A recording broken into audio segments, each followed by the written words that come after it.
Efesios capítulo 6, versículo 4. Efesios 6, 4. Vamos a dar lectura a la palabra del Señor. Dice: y vosotros padres, no provoquéis a ira a vuestros hijos, sino criadlos en disciplina y amonestación del Señor. Y vosotros padres, no provoquéis a ira a vuestros hijos, sino criadlos en disciplina y amonestación del Señor. Y también estuvimos fijándonos en Colosenses, el capítulo 3, el versículo 21. Colosenses 3, 21, que tiene mucho que ver con el texto de Efesios 6, 4, y dice: padres, no exasperéis a vuestros hijos para que no se desalienten. Padres, no exasperéis a vuestros hijos para que no se desalienten. Estamos hablando y reflexionando, revisando y mirando las maneras en que un padre provoca a ira a sus hijos, la manera en que un padre exaspera a sus hijos, y que esa provocación, esa exasperación produce desaliento en los muchachos. Entonces, este mensaje es para padres. Ya hemos hablado del esposo, ya hemos hablado de la esposa, hemos hablado de la responsabilidad de los hijos. Usted puede ver y buscar los programas anteriores y evidenciar el rol del esposo, el rol de la esposa, el rol de los hijos. Y ahora hablo del rol de los padres. Dijimos que la falta de armonía matrimonial produce una ira y una exasperación en los hijos. Cuando el esposo y la esposa no desarrollan el ser una sola carne, cuando el hijo observa amargura en los padres, es susceptible a adquirir pensamientos de amargura, motivos y actitudes que ha visto como ejemplo en los padres. Entonces, cuando los padres viven en contienda todo el tiempo, en contrapunteo, ¿no? Que el uno dice una cosa, que el otro dice otra, eso empieza a exasperar y a desanimar a los hijos. ¿Qué más desanima a los hijos? Y usted va a escuchar aquí cosas que usted dice: uy, no sabía o no creo, pero esto está comprobado.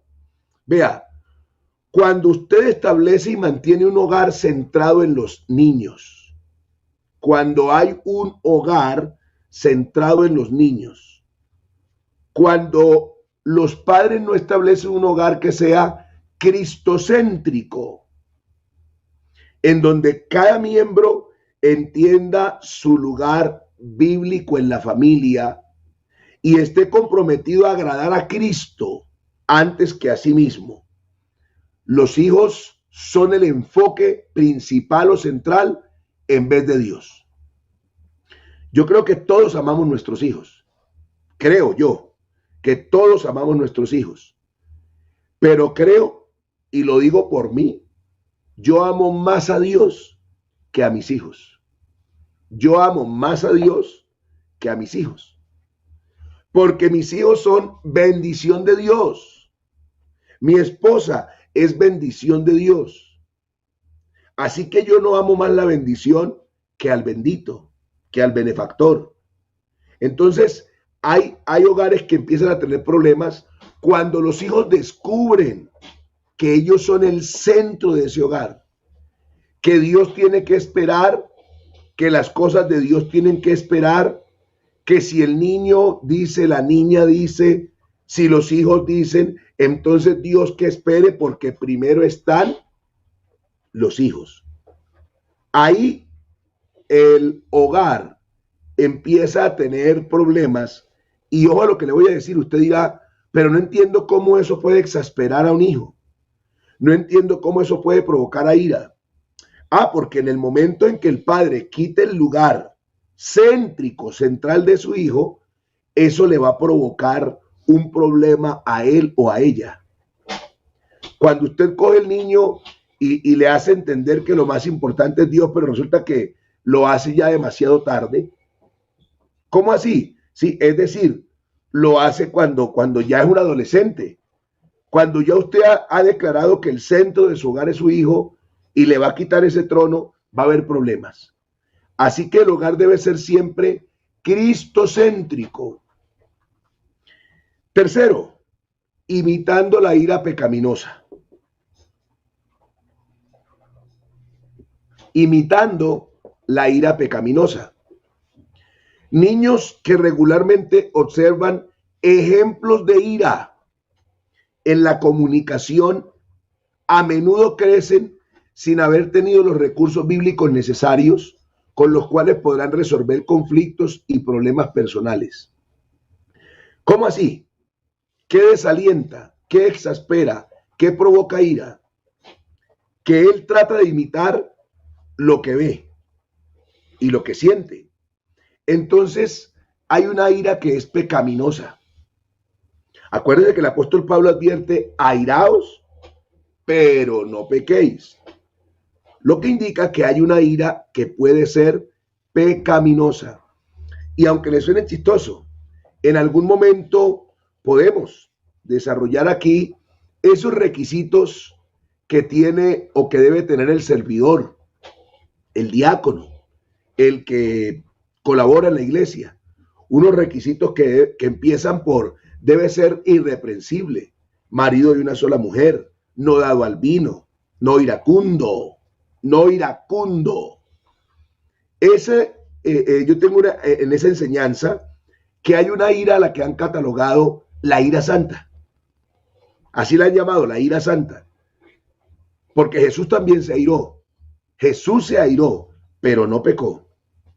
Entonces, aquí hablamos de imitar una ira pecaminosa. Una ira en la cual los padres se extralimitan en sus palabras, en su trato. A veces la ira pecaminosa empieza subiendo el calibre de las palabras y empieza a ir hacia el ataque físico. Es decir, que la ira pecaminosa, esa ira descontrolada, empieza con palabras. Primero empieza con el tono de voz. El tono de voz empieza a subir. Después no es suficiente el tono de voz alto, sino que viene de grueso calibre,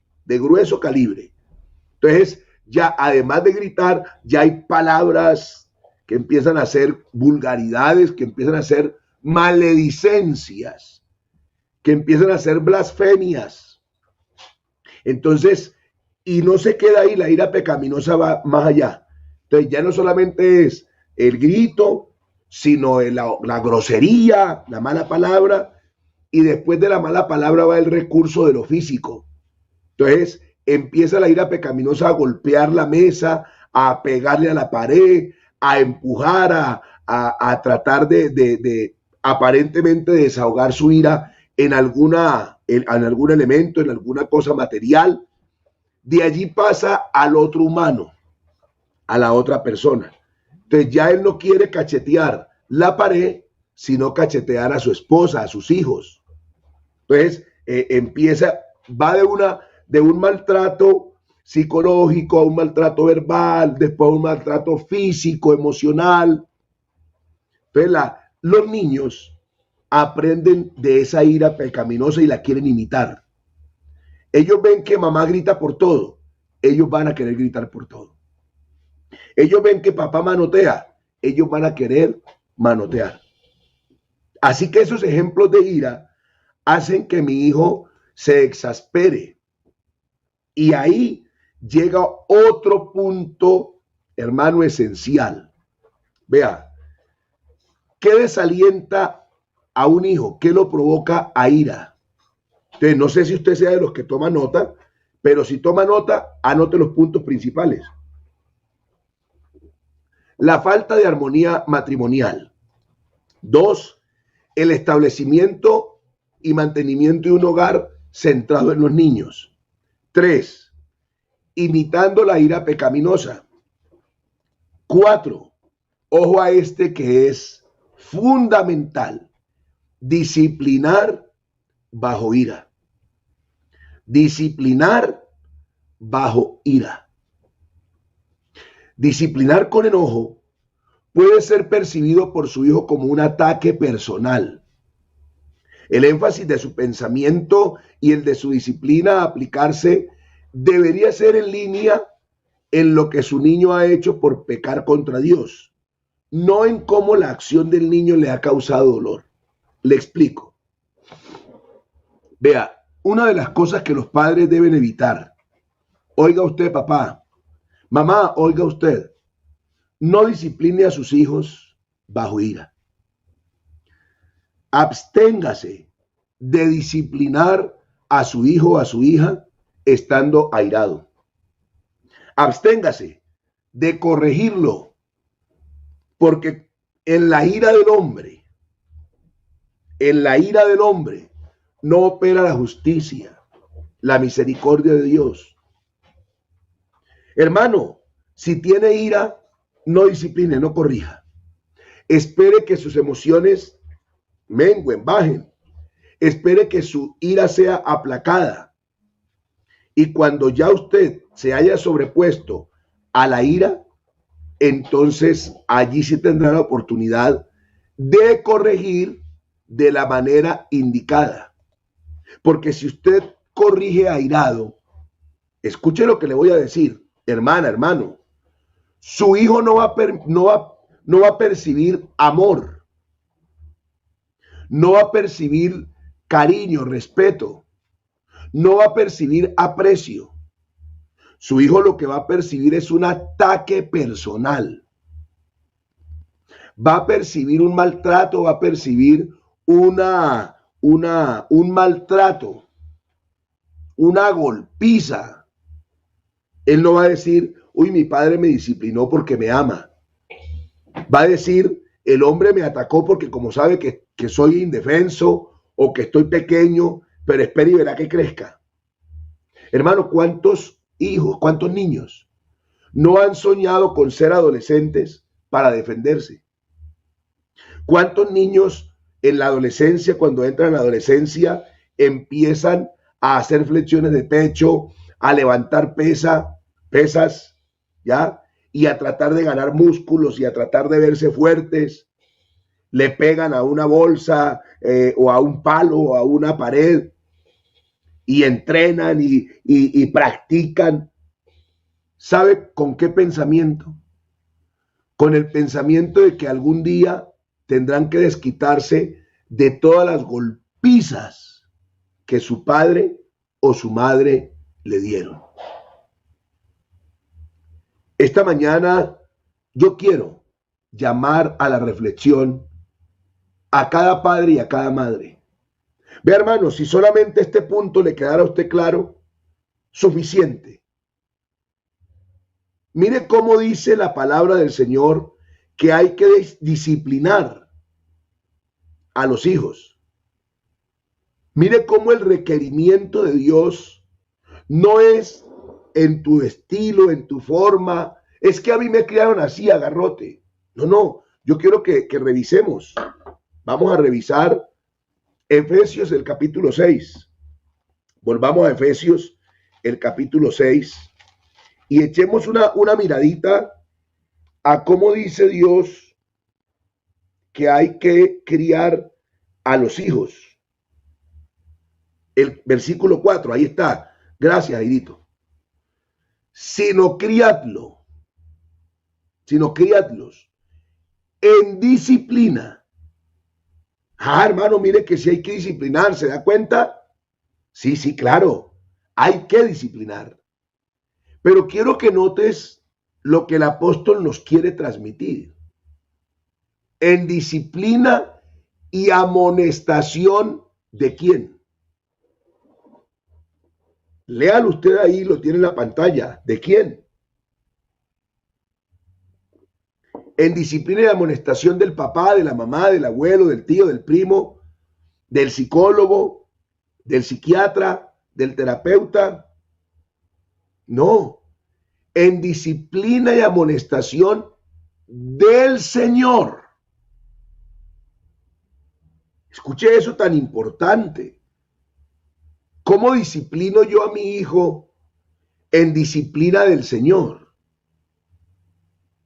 Bueno, entonces debo ir de inmediato de inmediato debo ir a cómo disciplina a Dios.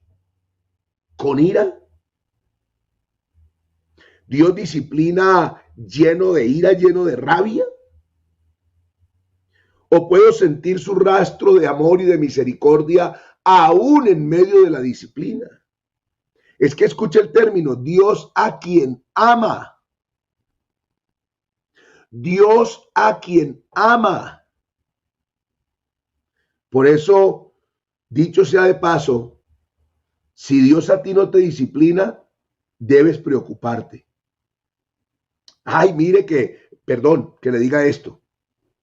Hay apartados, hay descarriados que dicen, no, mire que yo me salí de la iglesia, yo me fui del evangelio y vivo mejor. A mí no me ha pasado nada. Económicamente me va mejor. Todo me sale bien.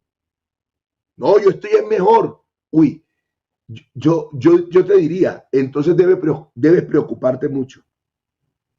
Porque es que Dios a quien ama. Dios a quien ama. Al que no ama, no disciplina, no corrige. Así que la disciplina debe ser un acto de amor. La disciplina debe ser un acto de amor.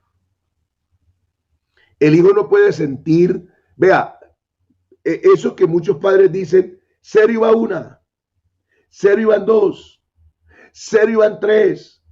Esta fue la gota que rebosó la copa, venga para acá y ahora sí, siga que yo le voy guardando, siga que no me la ha volado. Hay muchos que dicen, ¿no?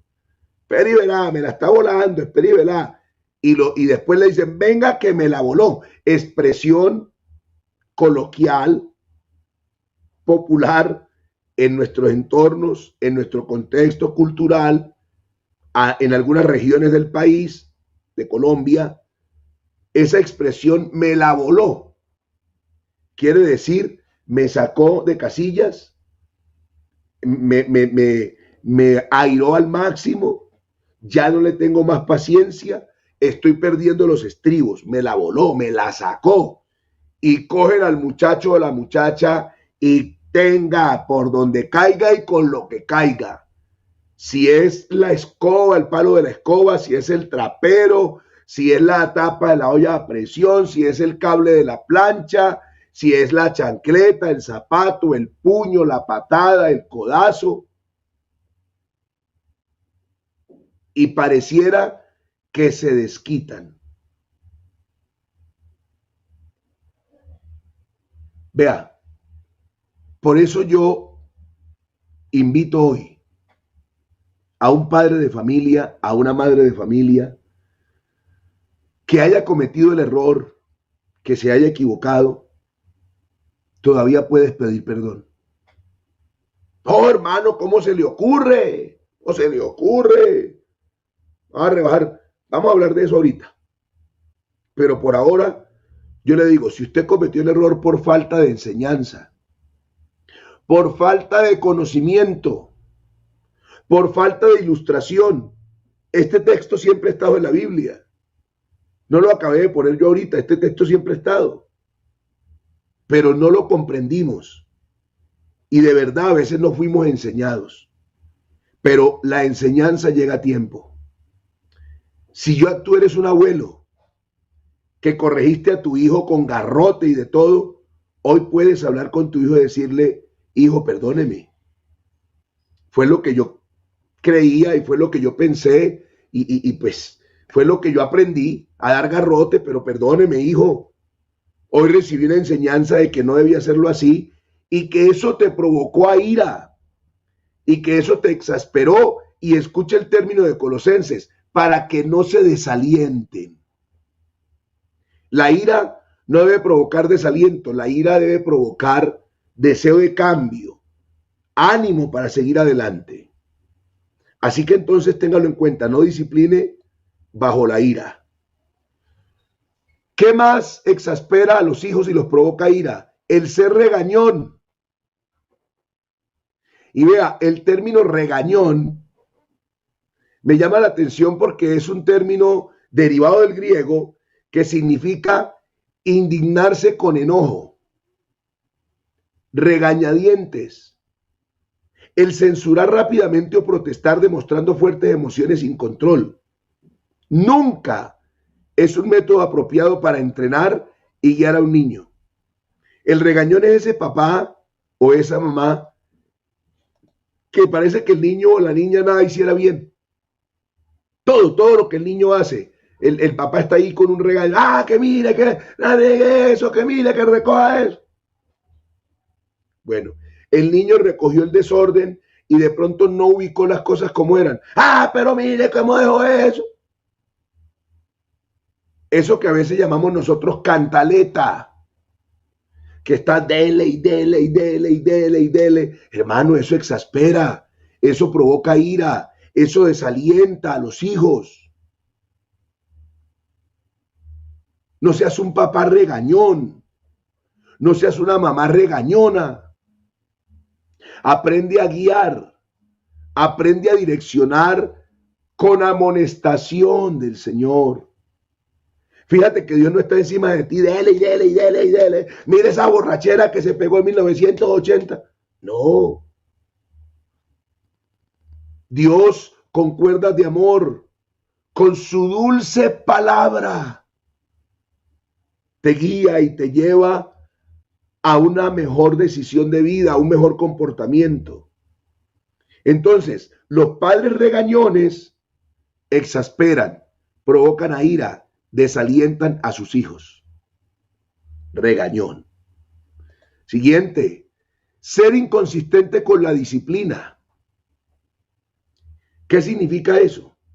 Mire, los padres comúnmente disciplinan inconsistentemente en dos maneras. La primera, teniendo diferentes patrones de disciplina entre los padres. Diferentes patrones de disciplina entre los padres. ¿Cómo así? Voy a poner un ejemplo. El niño dejó caer un pocillo. Cosa que yo le voy a decir la verdad, y creo que más adelante lo voy a tocar. Al niño no se le debería disciplinar por los fallos que él comete por la edad. Porque no son faltas que él provoca, son faltas por incapacidad todavía. Entonces, pero vamos a suponer que dejó caer el pocillo. Ejemplo. Entonces la mamá dice, es un ejemplo. La mamá dice, hay que darle una palmada. El papá dice, no, hay que darle 3 garrotazos. La mamá dice, deberíamos no dejarlo salir a jugar. El papá dice, ni darle comida en una semana. Tener diferentes patrones entre los padres causa exasperación, ira y desaliento en los hijos. Lo indeciso día a día de lo que se debe castigar o en cuán severo el castigo debe ser. Le castigamos porque dejó caer el pocillo y qué clase de castigo le damos. No, eso no es nada, eso no es nada, pero para el otro sí es muy grave. Entonces los padres, por eso el primer punto que traté es la armonía de los padres. Los niños deberían aprender que cada ofensa será tratada justa y equitativamente, independientemente del estado emocional, espiritual o físico del padre al momento de disciplinar. Y usted dirá, ¿cómo, hermano? ¿Independientemente de qué? Del estado emocional, espiritual o físico. ¿Cómo así? Es que hay padres que llegan cansados del trabajo y su descanso es darle garrote a los hijos. Hay padres que están tristes y se desquitan con el hijo. Hay padres que discutieron entre la pareja y se desquitan con los muchachos. Y hay padres que están en pecado y como están en pecado, como están viviendo mal espiritualmente, se desquitan con los pobres muchachos o muchachas dándoles garrote, dándoles juguete. No. Aparte de tu condición emocional, espiritual o física, debes ser muy consistente con la disciplina. Entonces, el ser inconsistente en la disciplina trae también problemas. La hipocresía. Otro punto aquí que desalienta a los hijos. Oiga, que los provoca ira, que los exaspera. La hipocresía. Un padre que utiliza la Biblia para enseñar, corregir e instruir a sus hijos en rectitud, pero no está dispuesto a practicarla. ¿Me entiende? Le voy a explicar. Es lo que digo yo del usar el texto de Efesios. Mire, la Biblia dice, honra a padre y madre, honra a padre y madre y obedézcanlos. Así dice la Biblia. Y le citan la palabra al muchacho y le dice, vea lo que dice la Biblia. Pero particularmente la Biblia nunca dice nada para él o para ellos. Entonces le citan la palabra al muchacho y el muchacho pudiera decir, hola, pero qué hipocresía, lea lo que sigue, lea lo que sigue. Entonces, le aplican la Biblia a ellos, los hijos, pero a los padres no. Entonces, el padre debe aplicar la misma rectitud en su vida. No es solo un hipócrita, sino que también provoca ira al hijo. Entonces, le cita la palabra a los hijos, pero no a él. Así que la hipocresía desanima, desalienta. El ser legalista, otro punto, el ser legalista. El legalismo es aquel que eleva las reglas hechas por hombres al mismo nivel de culpabilidad como los mandamientos dados por Dios. Eso es ser legalista. El legalismo es el que dice que la regla que yo tengo tiene la misma importancia que los mandamientos de Dios y que el castigo por la culpabilidad es igual. Entonces voy a ponerle un ejemplo de legalismo para que me entienda. La Biblia, vamos a decir claramente, la Biblia dice que, ejemplo, que no hay que mentir. No hay que decir mentiras, no mentirás. Y dice que los mentirosos no se salvan y van a condenación. Eso es lo que dice Dios. Lo que dice Dios. Entonces, yo pongo una regla en mi casa. Hay que lavar la loza. Y el que no lave la loza se condena, no va al cielo, será juzgado por Dios. Entonces, establecí una regla humana y le di la misma implicación de los mandamientos de Dios. Eso es lo que es ser legalistas. Las reglas establecidas en el hogar deberían estar claramente delineadas como reglas dirigidas por la Biblia o reglas inferidas por la Biblia. Para yo no ser legalista. Entonces, hay papás y mamás que son demasiado legalistas. Y hacen que su mandamiento sea como el mandamiento de Dios. Mire, Dios ordenó en la antigüedad un solo ayuno en el año, un solo ayuno en el año. Los fariseos mandaron que tenían que ser 2 ayunos en la semana. 2 ayunos en la semana. Y culpaban de pecador, de inmundo, de lo peor, al que no ayunaba 2 veces. Así que ellos elevaron el mandamiento humano a la misma condición del mandamiento de Dios. Eso se llama legalismo. Y hay padres que le dicen al hijo, lo que yo le diga es, mejor dicho, es como si viniera de la boca de Dios. Bueno, para comprobar eso hay que ir a la palabra. Yo acostumbré a mis hijas a que en el momento en que yo las iba a corregir, a disciplinar, yo llevaba una herramienta para decirles, la Biblia dice. Y cuando les decía la Biblia dice, mi propia vida estaba sometida a lo que la Biblia decía. Es decir, no era hipócrita. Entonces ellas conmigo no peleaban, no discutían, no me alegaban, porque yo les mostraba en la Biblia. Entonces, no era legalista ni autoritario, porque tenía la palabra que infería e influenciaba todas mis reglas en el hogar. No admitir que estás equivocado. La falta de un padre a admitir una ofensa cometida hacia sus hijos a menudo desanima a los niños a tener una comunicación bíblica abierta. El niño percibirá la insensibilidad y el orgullo del padre y no estará preparado para pedir perdón a otros. Le voy a poner un ejemplo. Ahorita le decía, hombre, si usted se equivocó, hermano, pídale perdón. No, como Superman se va a rebajar a tanto. Es que usted no es Superman. Yo tengo por ahí, bueno, no la busco ahorita porque pierdo tiempo aquí, pero tengo un botoncito que mis hijas me regalaron. Un botoncito para ponerme aquí que dice Super Papá. Super Papá. Y me regalé ese botoncito haciendo, pues, de pronto un reconocimiento a mi crianza y, papá, usted se merece esto. Y un botoncito que dice Super Papá, con esa S que caracteriza a Superman, Super Papá. Y este Super Papá no se ha equivocado. Claro, yo he pedido perdón a mis hijas por la equivocación. Es que soy un ser humano y me he equivocado a veces en algunas apreciaciones. Me he equivocado a veces en algunas disciplinas. Me he equivocado a veces cometiendo uno de estos errores, siendo cantaletoso, siendo regañón.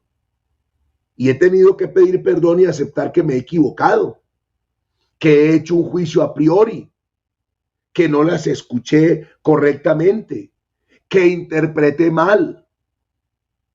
Es que yo soy humano y me equivoco, pero pido perdón. Hermano, hermana, deje de mostrarse como si usted fuera, perdóneme, don perfecto, doña perfecta, que nunca se equivoca. Mire qué lindo es la restauración familiar cuando hay un padre que se acerca a un hijo y le pide perdón. Cuando una madre se acerca a una hija y le dice, hija, perdóname. No, hermano, pero ya yo tengo 80 años y mi hijo ya tiene 55 años. Mi hijo ya está llegando a los 60 años. ¿Qué le va a pedir perdón yo a un viejo de esos? No, ¿cómo así? ¿Cómo no? Debes pedir perdón. Y voy de manera muy rápida aquí para adelante, porque son bastantes cosas las que airan a los hijos. Encontrar faltas constantemente.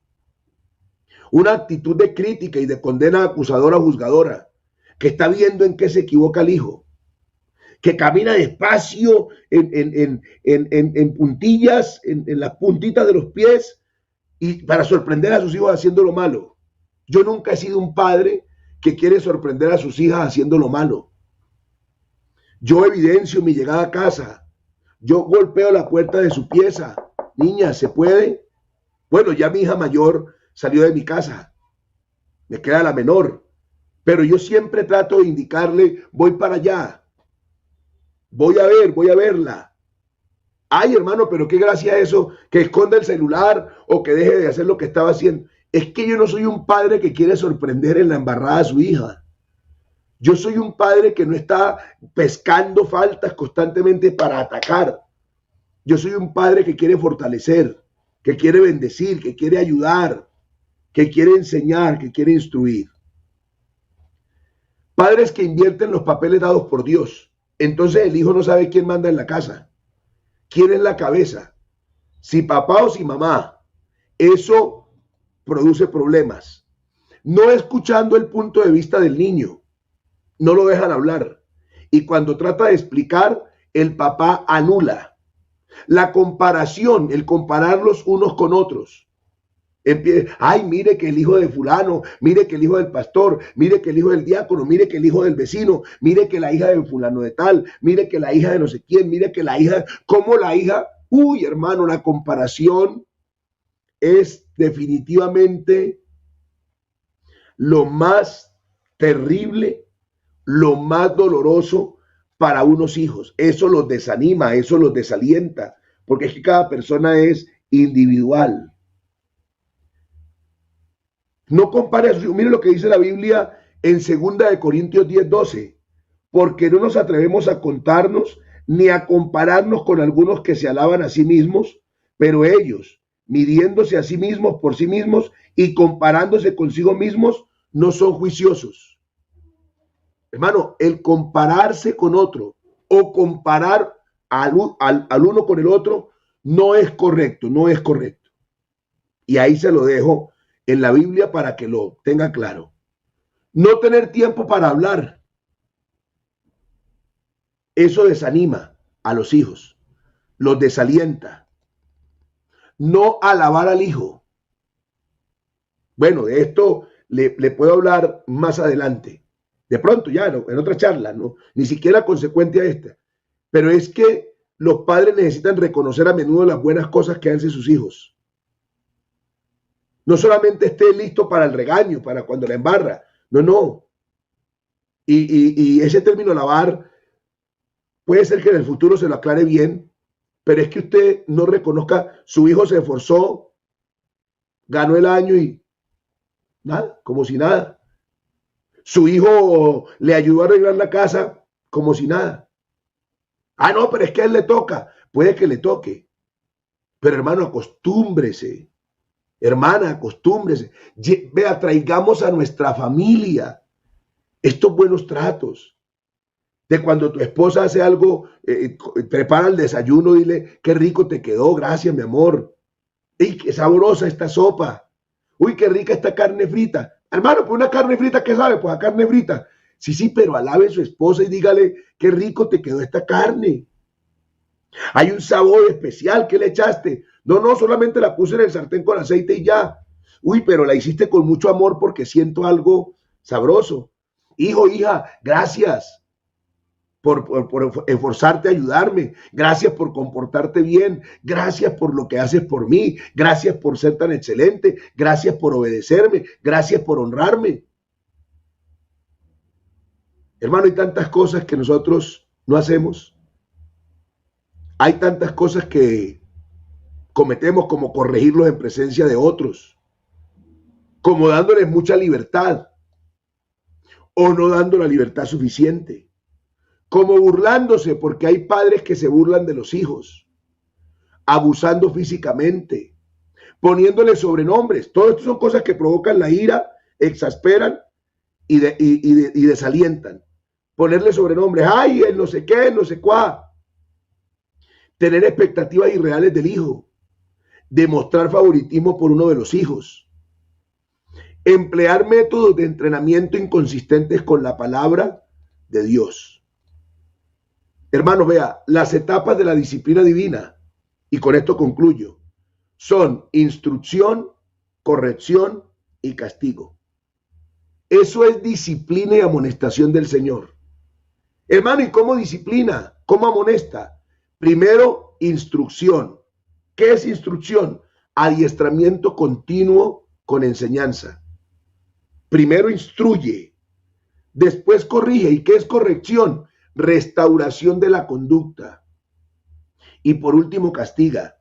¿Y qué es castigo? La consecuencia de los actos malos. Así disciplina a Dios. Esa es la disciplina del Señor. Fíjate que primero instruye, después corrige y por último castiga. Y concluyo con esto. Por eso a nosotros Dios nos va a librar del castigo eterno, que es la condenación. ¿Por qué? Porque nos ha dado instrucción y nos da corrección. Si tú instruyes y corriges, nunca tendrás que llegar al castigo. Pero si llegaras al castigo, la persona que va a ser castigada entenderá que es la consecuencia de sus malas decisiones y acciones, y no el resultado de un padre airado, de una madre legalista. Hermanos, que Dios nos ayude. Criemos en disciplina y amonestación del Señor a nuestros hijos. Y bueno, en algún momento tendremos la oportunidad de poder compartir más de esta enseñanza de familia que tanto necesitamos. Por ahora, quédese con esto, hermano. Instruya al niño, a la niña. Corríjalos para que nunca tenga que castigarlos. Pero si algún día los tiene que castigar, que ellos sientan que es el fruto del amor y no el fruto de la ira, de la neura que tienes, de tu mal estado espiritual, sino que es fruto del amor y de la bendición de Dios para su vida. Hermanos, muchas gracias por este tiempo. Un abrazo para todos y deseo que todos tengan muy claro el rol dentro de sus familias para que tengamos familias aún más bendecidas. Jairito, gracias. Paz de Cristo, un excelente fin de semana para todos.